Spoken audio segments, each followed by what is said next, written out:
ஒரு நடிகர் தான் ஒரு தயாரிப்பாளரையும் தேர்வு செய்கிறாங்க, கதையும் தேர்வு செய்கிறாங்க, இயக்குனரையும் அவங்க தான் தேர்வு செய்கிறாங்க. இப்போ தமிழ் சினிமா வந்து நடிகர் கையில் தான் இருக்குது. ஸோ வந்து நீங்கள் ஒரு மஞ்சுமல் பாய்ஸோட ஹீரோ யாருன்னு பார்த்தீங்கன்னா யாரை சொல்ல முடியும்? ஸ்கிரிப்டு தான். அதில் ஹீரோ கிடையாது, ஹீரோயின் கிடையாது, பெரிய மியூசிக் டைரக்டர் கிடையாது, ஃபைட்டு கிடையாது, காமெடியன் கிடையாது, எதுவுமே கிடையாது. இது மாதிரி வந்து ஒரு கேரளாவில் பண்ண முடியும். இப்போ நான் அதே டைரக்டர் சிதம்பரம் இருக்கிறாரு, அந்த டைரக்டரை கொண்டு வந்து இங்கே ஒரு தயாரிப்பாளர்கிட்ட அந்த கதையை சொல்லியிருந்தா அந்த படத்தை யாராவது எடுத்திருப்பாங்களா? இது வந்து மௌனம் தான் என்ன பாருங்கள். நான் சொல்லக்கூடிய இப்போ இந்த ஒரு ரஞ்சித், மாரி செல்வராஜ், வெற்றிமாறன் உட்பட இவங்கெல்லாம் வந்து பெரிய ஹீரோக்களை வச்சு மட்டும் பண்ணிக்கிட்டே இருந்தீங்கன்னா அந்த பெரிய ஹீரோக்களுக்கு வசூலுக்கு தான் நீங்கள் உதவி பண்ணுவீங்களே தவிர ஒரு புதிய முயற்சி இல்லை. இன்றைக்கும் ஒரு பாரதிராஜ சாரை கொண்டாடுறதுக்கு காரணம் என்னென்னா, ஒரு வளையல் கடையில் வேலை பார்த்த ஒரு ஆளை ஹீரோ ஆக்குனார், தன்னோட அசிஸ்டண்ட்டை ஹீரோ ஆக்குனார். இயக்குனர் மையம் பார்த்தீங்கன்னா ஒரு கர்நாடகாவிலேருந்து மொழியே தெரியாமல் வந்து தமிழை கற்றுக்கிட்ட வச்சுட்டு அவரை சூப்பர் ஸ்டார் ஆக்கி விட்டார், ஒரு உலகநாயகனை உருவாக்குனார். இந்த மாதிரி டேரக்டர்ஸ்லாம் இருந்த இடம் இது வந்து நான் ஒரு லிஸ்ட்டே சொல்ல முடியும். இதே மாதிரி நீங்கள் பார்த்தீங்கன்னா ரஞ்சித், மாரி செல்வராஜ், லோகேஷ் கனகராஜ், கார்த்திக் சுப்பராஜ், நலன் குமாரசாமி, இவங்கெல்லாம் எதிலிருந்து வந்தாங்க? சின்ன பட்ஜெட் படங்கள். ஆனால் இவங்களோட இலக்கு என்னவாக இருக்குன்னா பெரிய நடிகர்களோட வசூலுக்கு போய் ஒரு ரொம்ப வருத்தமாக இருக்குது. அது என்ன சொம்பு தூக்குறது பள்ள தூக்குற மாதிரி இருக்குது. அவங்க அடுத்து ஒரு கலையரசனோ, ஒரு அட்டகத்தி தினேசியோ, இல்லை ஒரு புதுமுக ஒரு ஆண்டனி, இல்லை குரு சோமசுந்தரம், பசுபதி மாதிரியான ஒரு அந்த கதாநாயகர்களை வச்சு ஏன் பண்ணுறதுக்கு தைரியம் இல்லையா? ஸோ வந்து ஸ்கிரிப்டுக்கு செலவு பண்ணாமல் நீங்கள் வந்து வெறும் நடிகர்களுக்கு செலவு பண்ணிங்கன்னா தமிழ் சினிமா இன்னும் மிக மோசமான ஒரு வீழ்ச்சிக்கு போகும். அதனால் வந்து இங்கே இன்னொன்று பார்த்தீங்கன்னா பெரிய டைரக்டர்ஸ்லாம் சொல்கிறாங்க கதையை திருடுறாங்க. இதே மாதிரி இந்திய சினிமாவில் வேறு எங்கேயுமே நடக்கிறதில்ல. அதுவும் என்னென்னா அந்த விவேக் படம் மாதிரி முன்னாடியே சங்கத்தில் போய் ஃபைன் கட்டிடுறாங்க, அடுத்த படம் நான் கதை திருட போகிறேன், அதனால் நீங்கள் வந்தீங்கன்னா கட்ட பஞ்சாயத்து பண்ணாதீங்க, கழிச்சிருங்க. பெரிய இப்போ ஒரு ப்ரொடியூசர் வந்து என்ன பண்ணால் முதல்ல கதையை தான் தேர்ந்தெடுக்கணும். இங்கே எந்த நடிகருக்கும் படம் ஓடாது, அது நான் உறுதியாக சொல்ல முடியும். இங்கே மார்க்கெட்டுங்கிறாங்க, அது கோயம்பேடு மார்க்கெட்டோ மாட்டுத்தாவணி மார்க்கெட்டோ எந்த மார்க்கெட்டும் கிடையாதுங்க. அந்த ஸ்கிரிப்டு அந்த டைரக்டர் தான். இது வந்து ரொம்ப வருந்தத்தக்க விஷயம். சேசு பாலாஜின்னு சொல்லிட்டு கடந்த மாதம் ஒருத்தர் இறந்து போகிறாரு. அது இப்போ சென்ற வருடம் போண்டாமணின்னு சொல்லி ஒரு கலைஞர் இறந்து போகிறாங்க. இந்த அங்காடி தெருவில் நடிச்சிருந்த ஒரு நடிகை கூட பண்ணுறாங்க. சங்கம் இருக்குது, நடிகர் சங்கம். ஒரு சங்கம் என்பது மக்களை காப்பதாக இருக்க வேண்டும். அந்த சங்கத்து ஆளுகளுக்கான தவிர அந்த கட்டடத்தை உருவாக்கிட்டு அதுக்கு ஒரு கலை நிகழ்ச்சிகளுக்கு நடிகைகளை கூட்டு போயிட்டு சிங்கப்பூர், மலேசியா போயிட்டோம், அடுத்து லண்டன், யூஎஸ்ன்னா அடுத்து திட்டமிட்டுக்கிட்டு இருப்பாங்கிறது வருந்தத்தக்க விஷயம். இன்னொன்று அது சினிமா பெரும் நடிகர்களுக்கு ஒரு கட்ட பஞ்சாயத்து பண்ணுற இடம் மாதிரி தான் இருக்குது. இப்போ கூட இதை பேசணுமா வேண்டாமாங்கும்போது நிறைய பேர் சொன்னாங்க நீங்கள் இப்போ தான் வளர்ந்துக்கிட்டு இருக்க பேசாதன்னாங்க. அப்புறம் வளர்ந்துட்ட பேசாதம்பாங்க. அப்போ எப்போ தான் பேசுகிறது, யார் தான் பேசுகிறது? 20,000 ரூபா வாங்குறவருக்கு இன்றைக்கு ஒரு தமிழ் சினிமா பார்க்குறதுங்கிறது ஒரு ஆடம்பரமாகி விட்டது. இது ஒரு நவீன திருட்டு.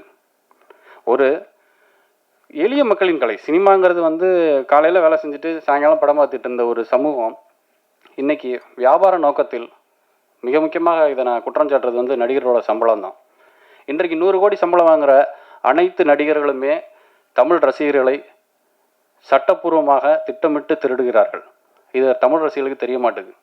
ஆனால் இன்றைக்கு இங்கே 100 கோடியை சம்பாதிச்சுட்டு சக கலைஞனையோ சில நடிகர்களையோ அவங்களுக்கு எந்தவித சமூக சீர்திருத்தத்தை பண்ணாதவங்க ஒரு கட்சியை ஆரம்பிக்கிறாங்கன்னா நிச்சயமாக அது அடுத்த கட்டமாக 1000 கோடிக்கான ஒரு திட்டமாக தான் இருக்குமே தவிர தமிழக மக்களின் மேலே நலனுக்கு இருக்காது. எங்களுக்கு ஃபிலிம் சிட்டி வேண்டான்னு சொல்லலை, அது இப்போதைக்கு அத்தியாவசியம் இல்லைன்னு சொல்கிறேன். ஏன்னா ஹீரோயின் தொல்லை தாங்க முடியல. ஹீரோயின் அம்மா, சித்தப்பா, பெரியப்பா எல்லாம் வராங்கிறாங்க. அவங்க ஒரு ஹேர் ட்ரெஸ்லேருந்து சேலை கட்டுறதுலேருந்து ஏகப்பட்ட இது இருக்குது. அது ஒரு பாலிடிக்ஸ் உங்களுக்கு தெரியும்ட்டு நான் அந்த ஹீரோயின் செலக்ட் பண்ணும்போது இந்த பொண்ணே பார்க்கல, பொண்ணுன்னு ஒன்று இருந்தால் கூப்பிட்டு வந்துருங்கன்ட்டேன். இல்லைன்னா நான் அவர்கிட்ட சொன்னேன் நீங்கள் தான் பொம்பளை வேஷம் போடணும் சிவாஜி கணேசன் மாதிரி அப்படின்னு. அடுத்ததாக இந்த பாப்கார்ன் விலை இன்றைக்கி வந்து தமிழ் சினிமாவுக்கு பெரிய பிரச்சனையே இந்த பாப்கார்ன் விலை தான். தேட்டரில் 100 ரூபாய்க்கு 400 ரூபாய்க்கு விற்கிறாங்க. இதை வந்து அரசு கேட்க முடியாது, அவங்க இடத்துல அவங்க விற்கிறாங்க அப்படின்னா அப்போ அரசு ஏன் வந்து விவசாயியோட அரிசி விலையை, நெல் விலையை தீர்மானிக்குது? ஏன் கரும்போட விலையை அரசு தீர்மானிக்கணும்? அதை விட மிகப்பெரிய உழைப்பில் இது வந்து சோளப்பொரி ஒரு மிஷினில் போட்டால் ரெடி ஆகிடும் 5 நிமிஷத்தில். ஆனால் ஒரு கரும்பையும் ஒரு நெல்லையும் உருவாக்கக்கூடிய விவசாயிக்கு எவ்வளோ பெரிய வழிகள் இருக்கும். அப்போ ஒட்டுமொத்த சமூகமும் விவசாயியை ஏமாத்துதா, சுரண்டுதா? வெளிநாட்டிலேருந்து வேலை செஞ்சுட்டு வராங்க பார்த்தீங்களா, அவங்க வெளிநாட்டில் இருக்க எல்லாருக்குமே வந்து அது ரொம்ப இங்கேருந்து பார்க்கும்போது வெளிநாட்டில் இருக்கான் ஜாலியாக இருக்காங்கிற மாதிரி இருக்கும். ஆனால் அவங்களுக்கு ஒரு நல்ல சாப்பாடு இருக்காது. தன்னுடைய தாயின் கையில் சாப்பிட்றதோ மனைவியின் கையில் சாப்பிட்றதோ கூட அவங்களுக்கு வருடத்தில் ஒரு 30 நாள் தான் கிடைக்கும். ஏதாவது உடம்பு சரியில்லைன்னா சொல்ல முடியாது. இவங்களுக்கு பார்த்தீங்கன்னா அந்த வெளிநாட்டில் வேலை செய்யக்கூடிய பெரும்பாலான தொழிலாளர்கள் பார்த்தீங்கன்னா ஒரு 45-50 வயசுக்கு மேலே அந்த நாட்டில் எடுத்துக்க மாட்டாங்க. ஏன்னா அவங்களுக்கு தேவை வந்து அந்த இளமை காலம் தான். ஏன்னா முதுமையில் அவங்க அகாமடேட் பண்ண மாட்டாங்க, பெர்மிட்டை கட் பண்ணிட்டு ஊருக்கு அனுப்பிச்சிருவாங்க. அந்த மாதிரி வெளிநாட்டில் வேலை செஞ்சுட்டு திரும்ப ஒரு 45-50 வயசில் அந்த தொழிலாளர் நம்ம தமிழகத்துக்கு வந்தால் இங்கே அவங்களுக்கு வேலை கிடைக்கிறதில்ல, பேங்க்கில் லோன் கிடைக்கிறதில்ல, எந்த விதமான ஒரு சப்போர்ட்டும் இல்லை. அவங்க ஒரு மெழுகுவர்த்தி மாதிரி தன்னை எரித்து கொண்டு தன் குடும்பத்தை வாழ வைக்கிறாங்க. இங்கே பார்த்தீங்கன்னா ஒரு ஐயா கூட ஜி ராமகிருஷ்ணன் ஐயா கூட சொல்கிறேன், ஏதாவது வெளிநாட்டு தொழிலாளர்கள் சங்கம்னு கூட நீங்கள் ஒன்று வைக்கலாம் ஐயா. ஏன்னா அவங்களுக்கு சங்கமே இல்லைங்க, அவங்கள கேட்குறதுக்கே ஆள் இல்லை. அவங்க மூலமாக கிட்டத்தட்ட ஒரு 1000 கோடி அந்நிய செலவணி வந்து மத்திய அரசு மாநில அரசுக்கு கிடைக்குது. நீங்கள் உண்மையாக சொல்ல போனீங்கன்னா திரைகடல் ஓடி திரவியம் தேடுன்னு தான் சொல்லியிருக்காங்க. நம்ம நாட்டில் இருந்து இன்னொரு நாட்டுக்கு போய் நம்ம ஒரு வியாபாரம் பண்ணுறது நமக்கு பெருமை.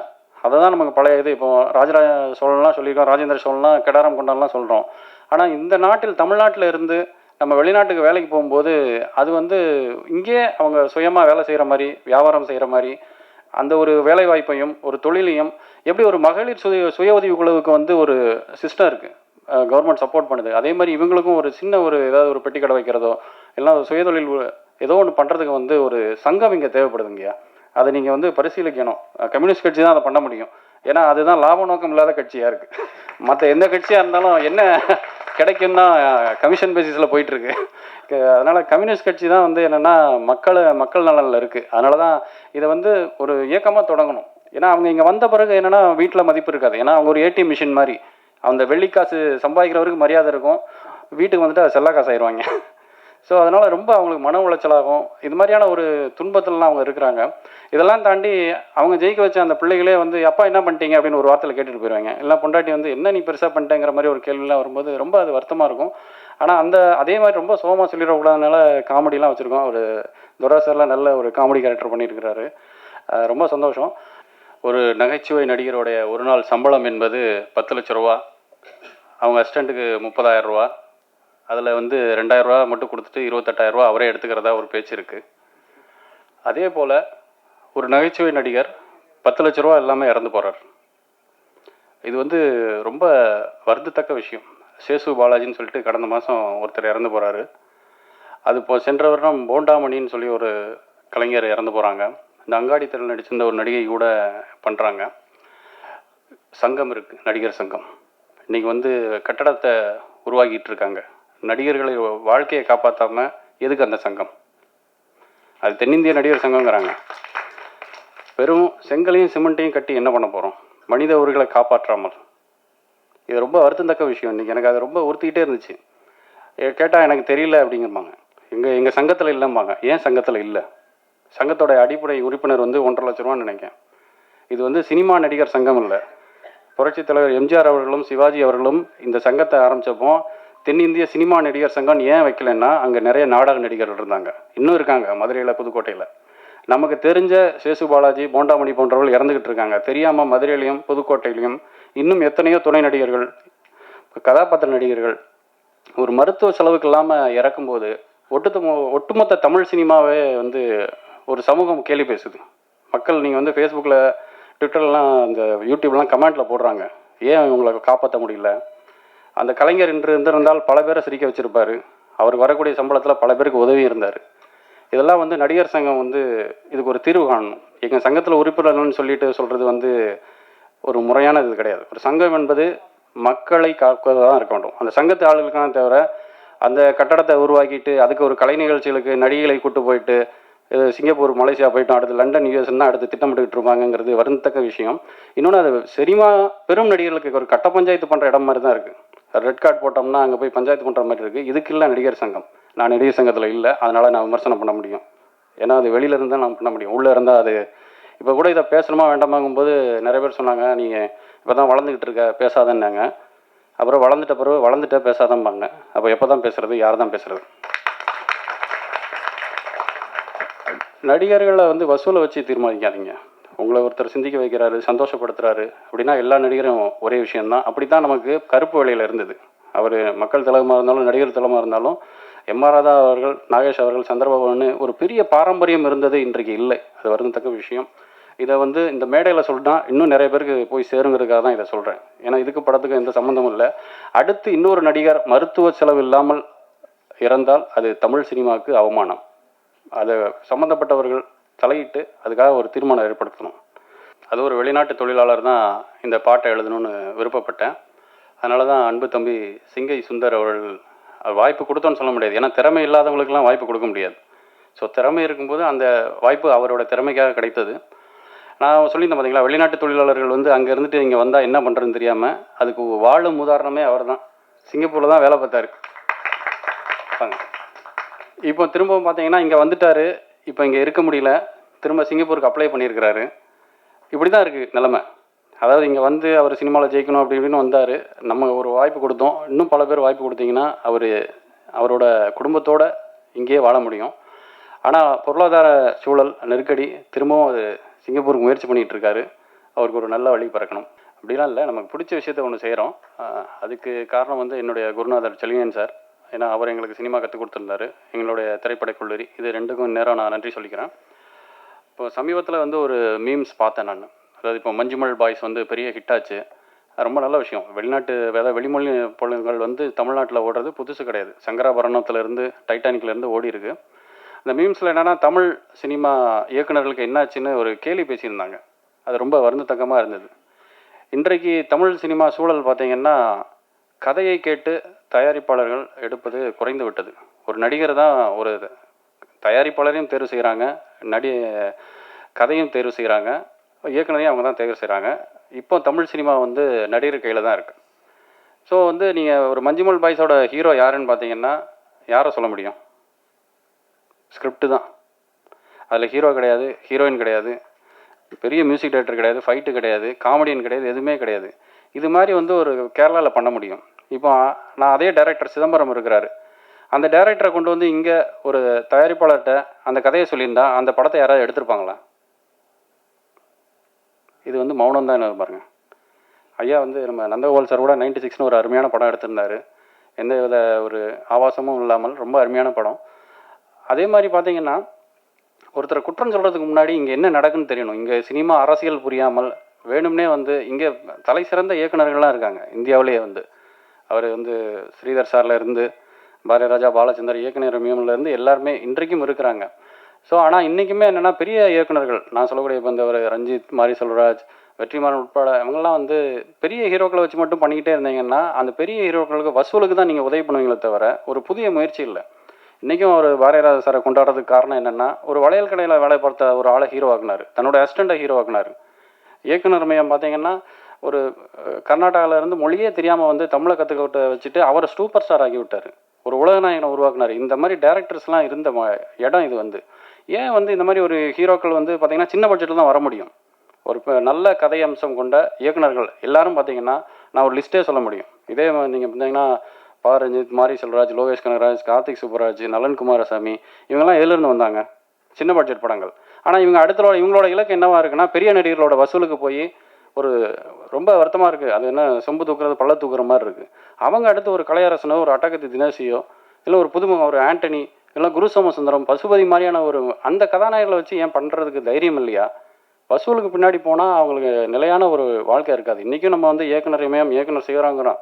அதுக்கடுத்து ஒரு இயக்குனர், ஒரு பொதிகையோ, ஒரு இயக்குனர் மேற்கு தொடர்ச்சி மலையோ வர முடியாத அளவுக்கு காரணம் வந்து இதுதான். நான் இன்றைக்கி பேசுகிறதுக்கு காரணம் வந்து என்னென்னா என்னுடைய இயக்குனர் தான். அவர் எந்த ஒரு பொருளாதார எதிர்பார்ப்பும் இல்லாமல் என்ன ஹீரோ ஆக்குனார்.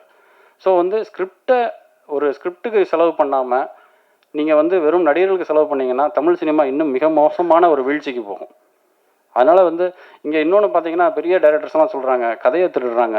இதே மாதிரி இந்திய சினிமாவில் வேறு எங்கேயுமே நடக்கிறது இல்லை. அதுவும் என்னென்னா அந்த விவேக் படம் மாதிரி முன்னாடியே சங்கத்தில் போய் ஃபைன் கட்டிடுறாங்க. அடுத்த படம் நான் கதை திருட போகிறேன், அதனால் நீங்கள் வந்தீங்கன்னா கட்ட பஞ்சாயத்து பண்ணாதீங்க, கழிச்சிருங்க. இது வந்து நம்ம ரொம்ப பெருமை பேசிக்கிறோம் தமிழ் சினிமா அது இதுன்னு. இதெல்லாம் ரொம்ப வருந்தத்தக்க விஷயம். ஒரு ரைட்டரை வச்சு எழுத வச்சுட்டு வசனம்னு போடுறாங்க. இதெல்லாம் வந்து கீழ்த்தரமான செயல். இதெல்லாம் பண்ணுறவங்க இதெல்லாம் பார்த்தீங்கன்னா இந்த இயக்குநர்கள் வந்து சமூகத்துக்கு பாடம் எடுக்கிறாங்க. மக்கள் எப்படி வாழணும் அவங்களுக்கு வந்து கற்றுக் கொடுக்குறாங்க. ஏன் அப்படின்னா அந்த வசனம்னு போட்டால் வந்து ரீமேக் பண்ணும்போது ரைட்ஸ் கொடுக்க வேணாம். இதில் என்ன ரைட்ஸ்? அந்த வர்றதே 10%. அதில் அந்த ஒரு எழுத்தாளருக்கு கொடுக்குறதுல என்ன இருக்குது? ஸோ இந்த மாதிரி சிந்திச்சாங்கன்னா எப்படி வளரும்? இப்போ அகிரா குரோசாவாலாம் எடுத்துக்கிட்டிங்கன்னா 4 ரைட்டர்ஸ் இருப்பாங்க. இவங்க பேசுகிறது மட்டும் அகிரா குரோசாவா, ஸ்பீல்பர்க் அது இதுன்னு சொல்லுவாங்க. ஆனால் ரைட்டர்ஸ்க்கான அங்கீகாரமே இல்லை. அதனால தான் இப்போ நான் இந்த படத்தில் பார்த்தீங்கன்னா கதை தான் எழுதினேன். நான் ஒரு 3 பக்கத்தில் கதை எழுதிட்டு அவர் ஜான் பாபுராஜ் எங்கள் திரைக்கதை ஆசிரியர் தமிழின் மிக ஒரு சிறந்த ஒரு திரைக்கதை ஆசிரியராக வந்து கொண்டு இருக்கிறார். நிச்சயம் இந்த மாதிரியான இவங்களை வந்து பயன்படுத்துங்க. நீங்கள் பெரிய இப்போ ஒரு ப்ரொடியூசர் வந்து என்ன பண்ணால் முதல்ல கதையை தான் தேர்ந்தெடுக்கணும். இங்கே எந்த நடிகருக்கும் படம் ஓடாது, அது நான் உறுதியாக சொல்ல முடியும். இங்கே மார்க்கெட்டுங்கிறாங்க, அது கோயம்பேடு மார்க்கெட்டோ மாட்டுத்தாவணி மார்க்கெட்டோ எந்த மார்க்கெட்டும் கிடையாதுங்க. அந்த ஸ்கிரிப்ட் அந்த டைரக்டர் தான். ஸோ அவங்களுக்கு நீங்கள் காசு கொடுங்க. ரைட்டருக்கு காசு கொடுக்காம ஏமாத்துறது, பேரை போடாமல் பண்ணுறது, இதெல்லாம் வந்து பேசுகிறதுக்கு முதல்ல தயங்குறாங்க, பயப்படுறாங்க. இல்லை நீங்கள் ஏன் இப்படி தைரியமாக பேசுகிறீங்க அப்படின்னா, யாராவது பேசுங்க. யாருமே பேசலைன்னா அது வந்து அந்த சமூகத்துக்கே வந்து ஒரு வருந்தத்தக்கமான விஷயமாயிடும். அதனால தான் நான் பார்த்தீங்கன்னா ரைட்டர் பேரை தான் ஃபஸ்ட்டு டெக்னீஷியன் இதில் போட்டிருப்பேன். ஏன்னா நான் அங்கீகாரம் கொடுக்குறேன். நான் அவருக்கு இந்த படத்துக்கு வந்து ஒரு முதல்ல வந்து அவருக்கு வந்து சம்பளத்தை கொடுத்தோம். இந்த டெக்னீஷியன்லேயே அவருக்கு தான் அதிக சம்பளம், அதிகமாக சொல்லிக்கிறேன். ஏன்னா மற்ற எல்லாருமே எனக்கு ஃப்ரெண்ட்ஷிப்பாக ஒர்க் பண்ணாங்க. ஏன்னா நான் அந்த எழுத்தை மதிக்கணும்னு நினைக்கிறேன். நான் ஒரு எழுத்தாளர் மகன். ஏன்னா எழுத்தாளருக்கு மட்டும் பணமே கொடுக்க மாட்டேங்கிறாங்க. அவங்களுக்கு ஒரு சின்ன ஒரு ஏக்கம், இந்த படம் வெற்றி பெற்றால் அடுத்த படத்தில் பேர் வந்துடும், இல்லை அதுக்கப்புறம் கழட்டி விட்டுறாங்க, சண்டை போட்டுறாங்க வேணுன்னே வந்து டைரக்டர்ஸ். இந்த மாதிரியான ஒரு என்ன சொல்கிறது, ஒரு அறம் சார்ந்து படம் எடுப்பாங்க, ஆனால் அறமாக அது செயல்படுறதில்ல. இப்போ ரஞ்சித் அவர்கள்லாம் வந்து தமிழ் பிரபா பேரெல்லாம் போடுறாரு, நல்ல விஷயமா இருக்குது. அவர் வெற்றிமாறன் வந்து ஆஞ்சில் நாடன் கதைகள், ஒரு வெக்கை பூமணி கதைகள்லாம் எடுக்கிறது வந்து ரொம்ப சந்தோஷமான விஷயம். இன்னும் மேற்கொண்டு இந்த மாதிரி எடுத்தீங்கன்னா தான் அந்த இயக்குநர்கள் பல ஆண்டுகள் கழித்து வெற்றி பெற முடியும். ஜான் பாபுராஜ் அவர்கள், அவரை உண்மையிலே எனக்கு பெருமையாக இருக்குது. சமீபத்தில் வந்து இப்போ சட்டமன்றத்தில் வந்து முதல்வர் அவர்கள் வந்து 500 கோடி ரூபாய்க்கு ஒரு ஃபிலிம் சிட்டி வந்து பூந்தமல்லி கிட்ட கட்ட போகிறதா அறிவிச்சிருக்காங்க. ஒரு நல்ல திட்டம், வரவேற்புக்கான திட்டம். ஆனால் அதை விட மிக முக்கியமான ஒரு விஷயமா நான் கருதுறது என்னென்னா, நான் மட்டும் இல்லை, என்னை போன்ற வளரும் கலைஞர்கள், இயக்குநர்கள், நடிகர்கள், தயாரிப்பாளர்களுக்கு ஒரு சின்ன விஷயம் சொல்லிக்கிறேன். ஒரு பள்ளியில் 2 பெண் குழந்தைகள் படிக்கிறாங்க. ஒரு குழந்தையோட அப்பா வந்து 50,000 ரூபா சம்பளம் வாங்குறவர், இன்னொரு குழந்தையோட அப்பா வந்து 20,000 ரூபா சம்பளம் வாங்குறவர். அப்போது ஒரு பெரிய உச்ச நடிகர் படம் வெளியாகுது. தேட்டர் டிக்கெட் 160 ரூபா, பாப்கார்ன் 100 ரூபா. அப்போ அந்த ஒரு 50,000 வாங்குறக்கூடிய அந்த அப்பா வந்து மகளை கூப்பிட்டு போய் காட்டிடுறாங்க. அடுத்த நாள் அந்த குழந்தை வந்து நான் என்ன படம் பார்த்தேன் அதுன்னு சொல்லும்போது இந்த குழந்தைக்கு ஒரு ஏக்கம் வருது, ஏன் நம்ம அப்பாவால் படத்துக்கு கூப்பிட்டு போக முடியல. அப்போ அவன் சொல்லுது, அப்பா என்ன படத்துக்கு கூப்பிட்டு போங்க. ஸோ 20,000 ரூபா வாங்குறவருக்கு இன்றைக்கு ஒரு தமிழ் சினிமா பார்க்குறதுங்கிறது ஒரு ஆடம்பரமாகி விட்டது. இது ஒரு நவீன திருட்டு. ஒரு எளிய மக்களின் கலை சினிமாங்கிறது வந்து காலையில் வேலை செஞ்சுட்டு சாயங்காலம் படம் பார்த்துட்டு இருந்த ஒரு சமூகம் இன்னைக்கு வியாபார நோக்கத்தில், மிக முக்கியமாக இதை நான் குற்றம் சாட்டுறது வந்து நடிகர்களோட சம்பளம் தான். ஏன்னா இவங்க சம்பளத்தை ஏற்றும் போது ப்ரொடியூசர் வேறு வழி இல்லாமல் அவங்க அதோட விலையை அதிகப்படுத்துகிறாங்க, டிஸ்ட்ரிபியூட்டர் தலையில் வைக்கிறாங்க, டிஸ்ட்ரிபியூட்டரு தேட்டர் தலையில் வைக்கிறாங்க, தேட்டர்ஸ் கடைசியாக கஸ்டமர்னு சொல்லக்கூடிய கிளைண்ட் வந்து ஆடியன்ஸ் தலையில் வைக்கிறாங்க. இன்றைக்கு 100 கோடி சம்பளம் வாங்குகிற அனைத்து நடிகர்களுமே தமிழ் ரசிகர்களை சட்டப்பூர்வமாக திட்டமிட்டு திருடுகிறார்கள். இது தமிழ் ரசிகர்களுக்கு தெரிய மாட்டேங்குது. இதெல்லாம் வந்து இந்த மாதிரி மேடைகளில் சொல்லும் போது தான் போய் சேரும். இதை நீங்கள் எழுதணும் என்னன்ட்டு, உங்களை மாதிரி பத்திரிகையாளர்கள் இதை எழுதும்போது இன்னும் போய் சேரும். இப்போ அந்த 20,000 ரூபா சம்பளம் வாங்குறவர் சரி பிள்ளையை கூப்பிட்டு போகலான்னா தனியாக அனுப்ப முடியாது. 260 ரூபா ஒரு, ஏன்னா பாப்கார்ன் எல்லாம் படம் பார்க்க முடியாதுல்ல. ஸோ 260 ரூபா ஒரு டிக்கெட்டு. இவர் பாப்கார்ன் சாப்பிட வேணான்னு சொல்லிட்டு இவர் ஒரு 100 ரூபாய்க்கு பண்ணுறாரு. இப்போ ஒரே குழந்தைய கூப்பிட்டு போக முடியாது, அண்ணனும் ஆசைப்பட்றான் நானும் படம் பார்க்கணும், நானும் அந்த நடிகர் டிவியில் போட்டு கூப்பிட்றாங்க. ஸோ 560 ரூபா, இவருக்கு ஒரு 100 ரூபா டிக்கெட் 660 ரூபா ஆயிடுச்சு. 3 பேர் போன உடனே அந்த குடும்ப தலைவியும் ஆசைப்பட்றாங்க, நம்ம குடும்பத்தோடு வெளியே போய் ரொம்ப நாள் ஆச்சு, படம் பார்த்தே 4-5 வருஷம் ஆச்சு, நானும் வர்றேன் அப்படின்னு உடனே 1000 ரூபா வருது. இந்த 1000 ரூபாய்க்கு கடன் வாங்குறதா, இல்லைன்னா ஃபீஸ் கட்டு வச்சுருந்த காசோட சேமிப்பை எடுக்கிறதா, இல்லை தன் பிள்ளைகளோட எதிர்காலத்துக்கு நகையை சேர்க்கிறதுக்கு அதிலிருந்து எடுக்கிறதாங்கிற ஒரு இதில் போய் வேறு வழி இல்லாமல் கடன் வாங்கி படம் பார்க்குற அளவுக்கு இன்றைக்கி தமிழ் சினிமாவை கொண்டு போய் விட்டது நடிகர்கள் தான். இதுக்கு வந்து உண்மையை சொல்லப்போனால் இன்றைக்கு தயாரிப்பாளர்கள் இல்லை. கடந்த 10 வருடங்கள் இருந்த பிரம்மாண்ட தயாரிப்பாளர்கள் இன்று இல்லை. ஆனால் காணாமல் போனதுக்கு காரணம் வந்து பேராசை தான். ஏன்னா இன்றைக்கு 1 கிலோ நல்ல அரிசி, ஒரு பொன்னி அரிசி வந்து விலை வந்து 77 ரூபா. ஆனால் ஒரு திரைப்படத்தை டிக்கெட் கட்டணம் 120 ரூபாய்க்கு மேலே இருக்குது. ஆனால் ஒரு விவசாயி 1 கிலோ அரிசியை உருவாக்குறதுக்கு எவ்வளோ பாடுபட வேண்டியதாக இருக்குது. சினிமா கஷ்டப்பட்டு தான் எடுக்கிறாங்க, அதெல்லாம் இல்லைன்னா சொல்ல, அது எளிதாகவும் எடுக்கலாம், எடுக்காமல் இருந்தாலும் ஒன்றும் இல்லை, மக்கள் வாழ்ந்துருவாங்க. அரிசியை விட சினிமா முக்கியம் கிடையாது, நான் சினிமாவில் இருந்தாலும் இது சொல்கிறேன்.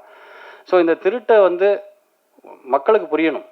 ஏன்னா இந்த திருட்டில் இருந்து தான் அடுத்து அரசியலை நோக்கி போகிறாங்க. அரசியலுக்கு யாருனாலும் வரலாம், இவங்க தான் வரணும்லாம் இல்லை. ஆனால் இன்றைக்கு இங்கே 100 கோடியை சம்பாதிச்சுட்டு சக கலைஞனையோ சில நடிகர்களையோ அவங்களுக்கு எந்தவித சமூக சீர்திருத்தத்தை பண்ணாதவங்க ஒரு கட்சியை ஆரம்பிக்கிறாங்கன்னா நிச்சயமாக அது அடுத்த கட்டமாக 1000 கோடிக்கான ஒரு திட்டமாக தான் இருக்குமே தவிர தமிழக மக்களின் மேலே நலனுக்கு இருக்காது. அது எனக்கு உறுதியாக தெரியும். அப்படி இருக்குன்னா முதல்ல இங்கே சீர்திருத்தம் பண்ணுங்க. நீங்கள் இங்கே வந்து ஒரு சின்ன படம் வரலன்னு போன வாரம் கூட ஒரு படம் இந்த ஃபைண்டரோ இன்னும் ஒரு படத்துக்கு வந்து தேட்டர் கிடைக்கல அப்படின்லாம் வருத்தப்படுறாங்க. நிச்சயம் கொடுக்க மாட்டாங்க. சின்ன படங்களுக்கு பெரிய தேட்டரில் கிடைக்காது. இது யதார்த்தம். இந்த யதார்த்தத்தை புரிஞ்சுக்கோங்க. ஆனால் சின்ன படங்கள் நான் சொன்ன மாதிரி முன்னாடியே டைரக்டர் சொன்னேன், ஹீரோவே சொல்ல முடியும். சிவகார்த்திகேயன், விஜய் சேதுபதி, விமல், வித்தார்த்து, நான் உட்பட ஆண்டனி, குரு சோமசுந்தரம் மாதிரி போன்ற நடிகர்கள்லாம் சின்ன பட்ஜெட்டில் தான் வர முடியும். ஒரு தயாரிப்பாளர் இந்த தொழிலே தெரியாமல் வந்து பெரிய பட்ஜெட்டை போட முடியாது. ஒரு 4 கோடி குறைவான படம் தான் பண்ண முடியும். ஸோ இப்போ ஒரு 4 கோடி கூட குறைவான படத்தை கொண்டு வராங்கன்னா இந்த தயாரிப்பாளர் சங்கம் அவங்களுக்கு வழிகாட்டணும். இந்த விஷயங்களை பண்ணுங்கள், அதை பண்ணுங்கிறத விட்டு படம் எடுக்காதீங்கன்னு சொல்கிறது வந்து அது ஒரு பூஷ்வாத்தனம் மாதிரி தான். அதாவது காசு இருக்கவங்க மட்டும் ஸ்கூலில் சேருங்கிற மாதிரியான ஒரு விஷயங்கள். இதுக்கு ஒரே தீர்வாக நான் முன்வைக்கிறது என்னென்னா, அரசு திரையரங்கத்தை திறக்க வேண்டும். 500 கோடி ஃபிலிம் சிட்டி இன்றைய அத்தியாவசியம் அல்ல. இன்றைக்கு வந்து ஒரு எளிய குடும்பம், நான் சொன்ன ஒரு 20,000 ரூபாய்க்கு கீழே வாங்கக்கூடிய குடும்பத்தால் படம் பார்க்க முடியலங்கிறது அது அரசு செயல்படணும். அவங்களுக்கு என்டர்டைன்மெண்ட் என்ன இருக்குது? நிறைய பேர் ஓடிடி கிடையாது, அவங்க மொபைலில் பார்க்க முடியாது. டிவியும் பெருசாக அவங்க நிறைய வீடுகள் இல்லை. ஒரு 300 ரூபா சம்பாதிக்கிற ஒரு ஆளால் 120 ரூபா கொடுக்குறங்கிறது அதுக்கு எந்த படமாக, அது உலக படமாக இருந்தாலும் எவ்வளோ பெரிய படமாக இருந்தாலும் அது தகுதி கிடையாது. இப்போ நாங்கள் இந்த படம் எடுத்திருக்கோம். இந்த படத்துக்கு நான் விலை நிர்ணயிக்க முடியாது. ஒரு விவசாயி வந்து உருவாக்குறாங்க, ஆனால் விவசாயி நிர்ணயிக்க முடியல. இடையில இருக்கக்கூடிய ஆட்கள் தான் நிர்ணயிக்கிறாங்க. எனக்கு இது ஒரு 50 ரூபா வச்சுருந்தா போதும், அப்படி தான் நான் நினைக்கிறேன். நான் தானே உருவாக்குறேன், நானும் என்னுடைய நண்பர்கள் உருவாக்குறோம். ஸோ இதுதான் இங்கே இருக்கக்கூடிய அரசியல். ஸோ இதை தீர்வு செய்யணும்னா 50 நகரங்களை தேர்ந்தெடுத்து 50 திரையரங்களை தமிழக அரசு திராவிட மாடல் உருவாக்குச்சுன்னா உலகத்திலே முதலாக அந்த சாதனையை செய்த பெருமை பெற முடியும். இந்த 50 நகரத்தில் பார்த்தீங்கன்னா இடம் கூட சொல்லுவேன் நான். பஸ் ஸ்டாண்டில் வைங்க, பழைய பஸ் ஸ்டாண்டோ புது பஸ் ஸ்டாண்டோ, பஸ் ஏறதுக்கு பதில் அங்கே 2 மணி நேரம் பஸ் லேட்டாக வருதுன்னா தேட்டருக்கு வந்துட்டு போவாங்க. கிட்டத்தட்ட ஒரு திரையரங்கில் இருந்து மட்டும் அரசுக்கு 10 to 12 கோடி ரூபாய் வருமானம் வரும். உங்களுக்கு தேட்டர் வசூல் இருக்குது, கேன்டீன் இருக்குது, பார்க்கிங் இருக்குது. பார்க்கிங் பெரிய பிரச்சனை வராது, ஏன்னா பஸ் ஸ்டாண்டுங்கிறதுனால பக்கத்துலேயே இருக்கும். 5 ரூபா 10 ரூபாயிலே நீங்கள் காரை போட்டுடலாம். மிகப்பெரிய ஒரு ஃபுட்ஃபால் உள்ளே வரும், திரும்பவும் ரசிகர்கள் உள்ளே வருவாங்க. இதை சொன்ன உடனே இந்த தயாரிப்பாளர் இந்த திரையரங்க உரிமையாளர் சங்கம் பயந்துட வேண்டாம்.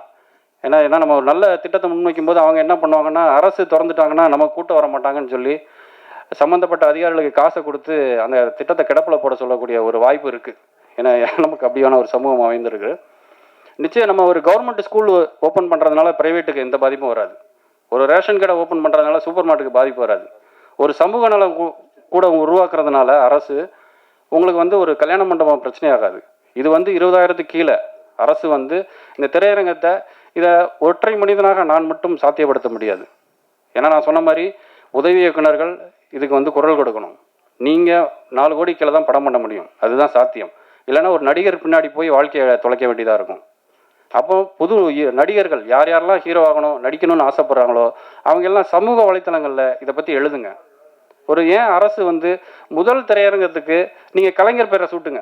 கலைஞர் திரையரங்கம், அண்ணா திரையரங்கம், புரட்சி தலைவர் திரையரங்கம், சிவாஜி திரையரங்கம், அம்மா திரையரங்கம், என்எஸ்கே, மனோரமா ஆட்சி, இப்படி கலைஞர்கள் சாதனை புரிந்தவர்களோட பேரில் நீங்கள் திரையரங்கத்தை திறந்தால் இதன் மூலம் அரசுக்கு ஆண்டுக்கு நீங்கள் 50 திரையரங்கம், ஒரு திரையரங்கத்துக்கு 12 கோடின்னு வச்சுக்கிட்டிங்கன்னா 50 திரையரங்கின் மூலம் வருடத்துக்கு 600 கோடி கிடைக்கும். 5 வருடங்களில் 3000 கோடி கிடைக்கும். இந்த வருமானத்தை, ஏன்னா இதை நான் சொல்லும்போது என்னென்னா கண்டிப்பாக அந்த கமெண்ட்டில் போடுவாங்க, ஏன்டா உனக்கு ஒரு வேலை இல்லையா, அரசை போய் தேட்டருக்கு ஏற்கனவே வந்து சினிமாவில் சீரழிஞ்சிக்கிட்டு இருக்கு, நீ வந்து தேட்டர் திறக்க சொல்கிறீங்கிறனால அதையும் சொல்கிறேன்.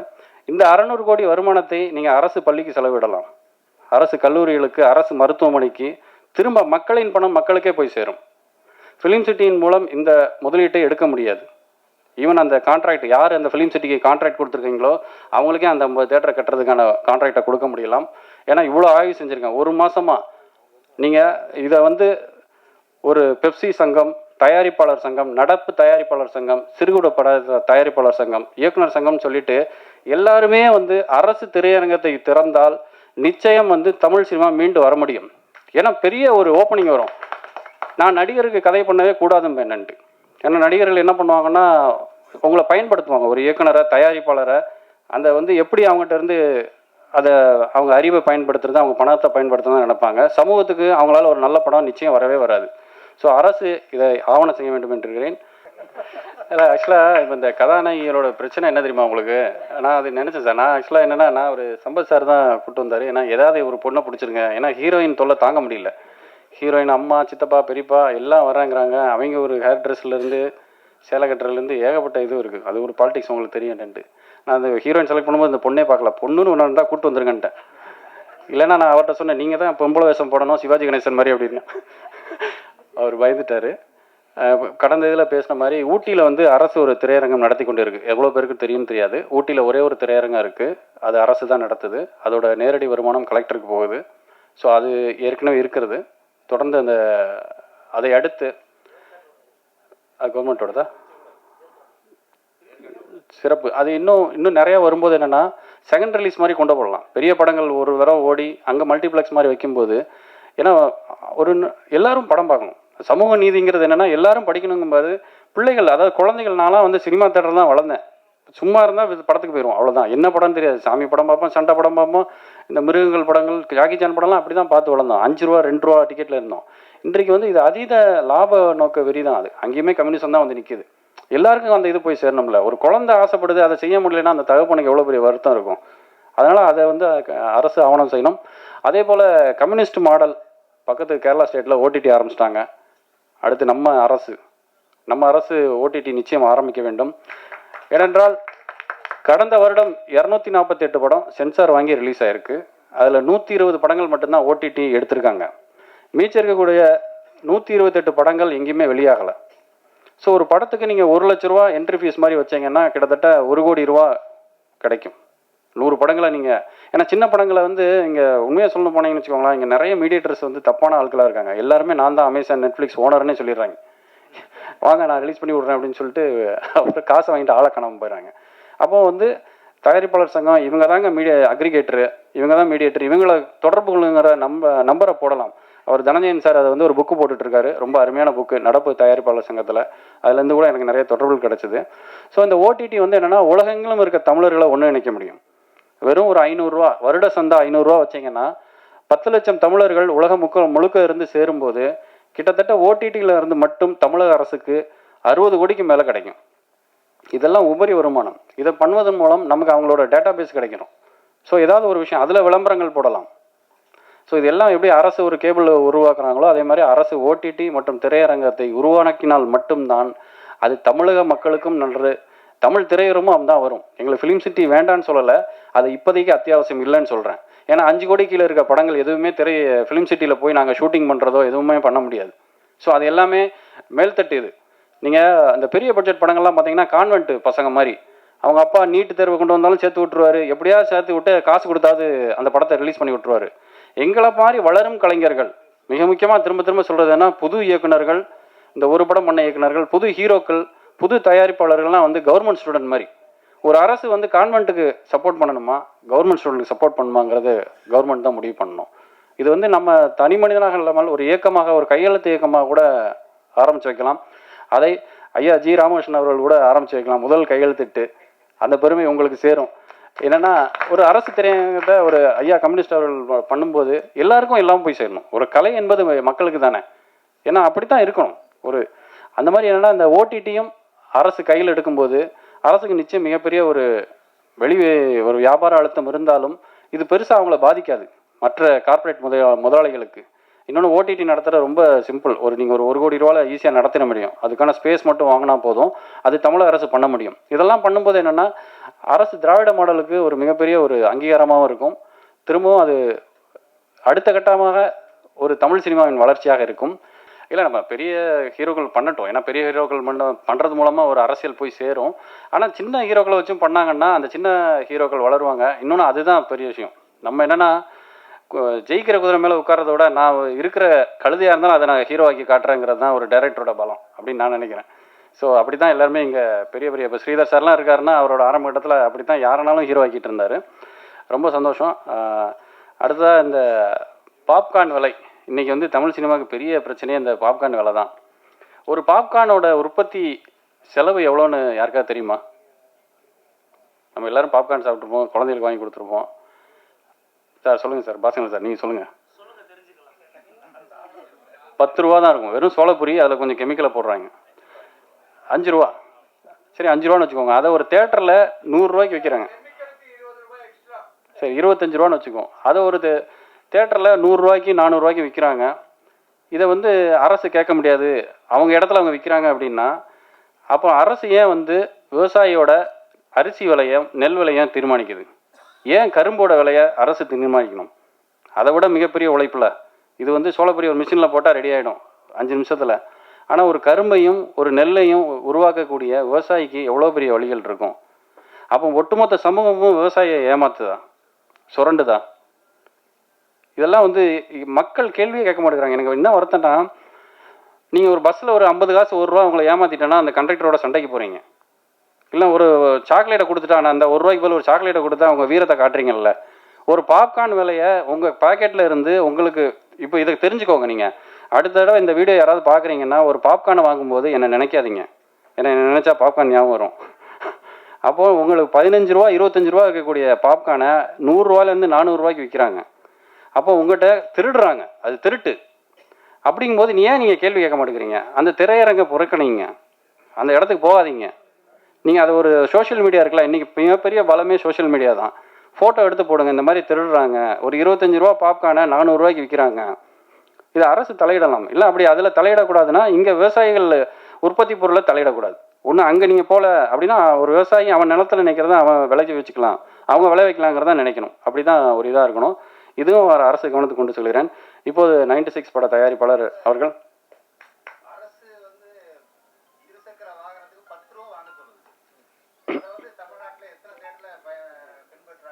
அதுக்கு தான் அரசு திரையரங்கு உறுப்பினர் சொல்கிறோம்.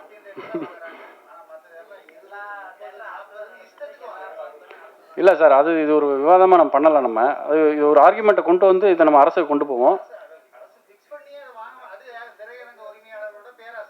இல்லை சார், அதில் நிறைய அரசு திரையரங்கத்தை நடத்துகிறதே அரசியல்வாதிகள் தான். அதனால் அதுக்கு தீர்வு அரசியல் தான். இது ஒரு பார்ட்டி ஆஃபீஸில் உட்காந்த மாதிரியே இருக்கு. இப்போ இங்கே உட்கார வச்சு நம்மளே கம்யூனிஸ்ட்காரங்க ஆக்கிடுவாங்க டெஃபரெண்ட்டாக. ரொம்ப சந்தோஷமாக இருக்குது. பொதுவாக இந்த மாதிரி ப்ரெஸ்ஸு ஆடியோ ரிலீஸ்லாம் வந்து சினிமா பிரபலங்களை கூப்பிட்டு பந்தாவாக பயங்கரமாக வந்து சிறப்பாக வந்து பெருசாக பண்ணுவாங்க. ஆனால் இது வந்து ஒரு அதில் மாறுபட்டு உழைப்பாளர்களுக்காகவே உழைக்கின்ற ஒரு இயக்கத்தில் தலைவரை கூப்பிட்டு வந்து இந்த மேடையில் வந்து அலங்காரம் பண்ணி வச்சிருக்கு. ரொம்ப சந்தோஷமாக இருக்குது. அவர் மூலியமாக வந்து இந்த ஆடியோ ஃபங்க்ஷன் ரொம்ப பெருமையாக இருக்குது. இது புதுசாக தான் இருக்குது. அப்புறம் வந்து என்னுடைய நண்பர் இந்த யூனிட்டை பற்றி எனக்கு ஒன்றுமே தெரியாது. திடீர்னு என்னுடைய நண்பர் சிங்கப்பூர் துரராஜ் வந்து இந்த ஃபங்க்ஷனில் கலந்துக்கிறேன் அப்படின்னு சொன்னார். யாரை பற்றியுமே எனக்கு ஒன்றுமே தெரியாதப்பா அப்படின்னேன். அதுக்கப்புறம் என்ன இது உழைப்பாளர் தினம்னு சொல்லிட்டு பேர் வச்சுருக்கீங்க அப்படின்னு. இப்போ இருக்க சினிமாவில் ஃபுல்லாக கம்ப்ளீட்டாக வந்து காதலுக்குன்னு ஏதோ ஒரு பேர் வைக்கிறான், ஃபைட்டுக்கு ஒரு பேர் வைக்கிறான், கில்லிங்கிற அதுங்கிற ஏதோ ஒன்று பேர் வச்சுட்டு வந்து கதைக்கும் டைட்டுக்கும் சம்மந்தம்லாம் படத்தை எடுத்து ஓட்டிடுறானுங்க. நீ என்ன கட்டுரையில் எழுதுகிற தலைப்பு மாதிரி உழைப்பாளர் தினம்னு சொல்லி பேர் வச்சுக்கிட்டு படம் பண்ணுறீங்க அப்படின்னு சொல்லி கேட்டேன். அதோட லைன் வந்து என்கிட்ட சொன்னோன்னா ரொம்ப மனசு ரொம்ப பாதிச்சிருச்சு. இந்த ஆடு ஜீவிதம் மாதிரி வந்து இங்கேருந்து வந்து நம்ம குடும்பத்துக்காகவும் அக்கா தங்கச்சி படிப்புக்காகவும்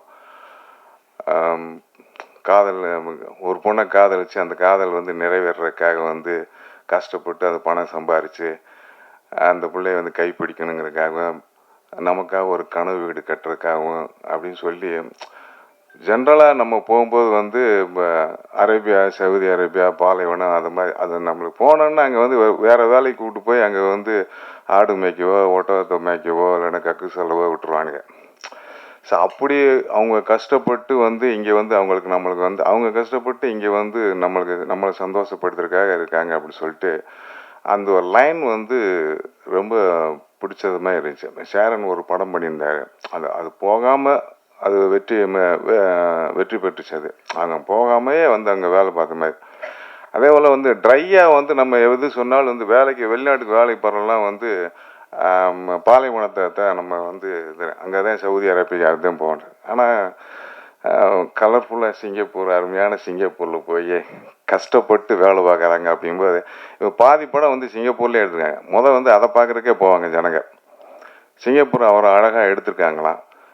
ஸோ அந்த வழியை வந்து உழைப்பாளர் தம்மளோட ஃபேமிலிக்காக வந்து கஷ்டப்பட்டு அவங்க வந்து அவங்க சுமை தாங்கியாக இருந்து வந்து அவங்க வந்து உழைக்கிற உழைப்புக்கு அவங்க சம்பாரித்து கொடுக்குறது அந்த வழியை வந்து அவங்க வந்து பிரமாதமாக பண்ணியிருக்காங்க சொன்னாங்க. அதனால் வந்து அந்த டைட்டில் வந்து ரொம்ப பிரமாதமாக இருக்கும் அப்படின்னு சொன்னார். அப்படி அது ரொம்ப சந்தோஷமாக போச்சு. சரி, உழைப்பாளர் தினம் அந்த டைட்டில் வந்து அதுக்கு தகுந்த மாதிரி தான். அதே போல் வந்து ஐயா வந்து அந்த ஃபுல்லாக வந்து அந்த ஓப்பனிங் வந்து எல்லாத்தையும் வந்து பேசிட்டார்.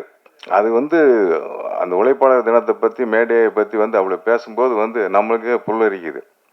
அதே போல் டைரக்டர் வந்து ரொம்ப அனுபவித்து ஒவ்வொன்றா வந்து ஒவ்வொருத்தருடைய இன்ட்ரொடக்ஷன் பண்ணும்போது வந்து அவர் வழியை பூராத்தையும் சொல்லிக்கிட்டே இருக்கார். உங்கள் வழி தெரியுது, ஆனால் நம்ம ஊரில் வந்து அது ஒர்க் அவுட் ஆகுது தலைவா. நீ என்ன அதே கற்று அவன் வந்து இப்போ நீ சொல்கிறீங்க மாரி செல்வராஜ் அவங்கெல்லாம் வந்து ஃபஸ்ட்டு படம் வந்து அப்படியே ரொம்ப கஷ்டப்பட்டு எடுத்தாங்கன்னு. அடுத்த அடிப்பு என்னென்னா அவனை வளர விடக்கூடாதுன்னு சொல்லிட்டு பெரிய ஹீரோக்கெலாம் நினப்பான். உடனே அவனை கூப்பிடு, அவனுக்கு சம்பளத்தை பெருசாக்கி அவனை வீட்டு வாங்கி வந்து அவனை அமுக்கிடுவானுங்க. ஸோ அதுதான் நடக்கும். ஸோ இது வந்து ஃபேக்ட்டு. அவனும் வாழணும்ல, இல்லாட்டினா நம்மளை மாதிரி கம்யூனிஸ்ட் கொடியை தூக்கிட்டு அவனும் சுற்றிக்கிட்டே இருப்பான் கடைசி வரைக்கும். ஸோ கஷ்டங்கிறது வந்து அவன் வந்து வந்துக்கிட்டே இருக்கான். ஆனால் கொள்கையை வந்து எப்பயுமே வந்து பெரிய படமோ சின்ன படமோ கொஞ்சம் கொஞ்சமாக வந்து உள்ள திணிக்கிறதுக்கு தான் முயற்சி பண்ணேன். நீ வந்து பெரிய அரசியல்வாதி ஆகலாம், அதில் வந்து நீ வந்து பெரிய கில்லாடி, நீ வந்து ஒரு எம்எல்ஏ ஆகி ஒரு மந்திரி ஆகி நீ நினைச்சதை பூராத்தி வந்து சாதிக்கலாம். பட் இப்போ இருக்க ப்ராக்டிக்கலில் வந்து இவன் வந்து செய்ய மாட்டானு. அந்த மாதிரி அரசியல் இது. இதெல்லாம் இந்த மேடையில் வந்து நீ ஒரு நல்ல விஷயம் என்ன பண்ணீங்கன்னா எல்லா விஷயத்தையும் வந்து ஐயா முன்னாடியே சொல்லிட்டீங்க. நீங்கள் அவர் பார்த்துக்கிடுவார், அங்கே போய் வந்து வேட்டு வச்சிருவாரு. ஐயா இப்படியெல்லாம் பேசிக்கிட்டு இருக்கானுங்க, நம்ம வந்து ஒரு தியேட்டரை கட்டி விட்டுலாம், தியேட்டர் டிக்கெட் விலையை குறைச்சிடலாம், என்னென்னமோ பேசிக்கிட்டு இருக்கானுங்க, அதனால ஏதாவது ஒன்று பண்ணி கொடுங்க அப்படின்னு சொல்லி அவர் நாசுக்காக பேசிடுவார். அது தெரியும். ஸோ அந்த இதுக்கு வந்து அது சொன்னதுக்கு ரொம்ப நன்றி உனக்கு. அதே போல் இந்த படத்தோட மியூசிக் டைரக்டர் வந்து ஒரு நல்ல சாங் போட்டிருக்காரு. ஒரு கர்த்தாலமுக்கு பாடலாசிரியர் நல்லாவும் எழுதியிருக்காரு. அந்த ஹீரோயின் வந்து அவங்க வந்து அந்த பாண்டிங்கை வந்து இந்த லவ் பாண்டிங்கை எப்படி வந்து அழகான ஒரு காதல் காட்சி, அந்த குடும்ப ஃபேமிலி எப்படி வந்து அனுபவிச்சு போனவங்க வந்து கஷ்டப்படுறதுக்காக புருஷன் போகிறான், அதையும் வந்து ரொம்ப தெளிவாக வந்து அங்கேயும் இங்கேயும் காட்டியிருக்க விதங்கள் ரொம்ப பிரமாதமாக இருந்துச்சு. ஸோ இந்த உழைப்பாளர் தினத்தில் வந்து இந்த படத்தில் இந்த யூனிட்டில் உழைச்ச அத்தனை உழைப்பாளர் டெக்னீஷியனுக்கு எல்லாத்துக்கும் வாழ்த்துக்கள் தெரிவிச்சுக்கிறேன். இந்த சின்ன படம் பெரிய படம் இப்போ வந்து சின்ன படம் தாங்க நல்லா ஓடுது. பெரிய படம் வந்து 200 கோடி 300 கோடி எடுத்தால் கூட வந்து அது வந்ததுக்கும் போனதுக்கு தான் ப்ரொடியூசரதே வேதனை போகிறானே தவிர நடிகர்கள் வந்து வாழ்ந்துக்கிட்டு இருக்காங்க, அவ்வளோதான். ஸோ அதனால் நீங்கள் கவலைப்படாதீங்க. சின்ன படங்கள் இப்போ வந்து லேட்டஸ்ட்டாக சின்ன படங்கள் பூரா வந்து 5 ரூபாய்க்கு எடுத்த படம் 50 கோடி ரூபாய்க்கு ஓடுது. 10 ரூபாய்க்கு எடுத்த படம் வந்து 100 கோடி ரூபாய்க்கு ஓடுது. வெளிமாநிலத்தில் இருக்க படம் கூட நல்லா ரசிக்கிறாங்க சின்ன படத்தை கூட. அதனால் நீங்கள் தைரியமாக இந்த உழைப்பாளர் தின படம் வந்து மிகப்பெரிய வெற்றி அடையும் என்று கூறிக்கொண்டு வாழ்த்துக்கிறேன்.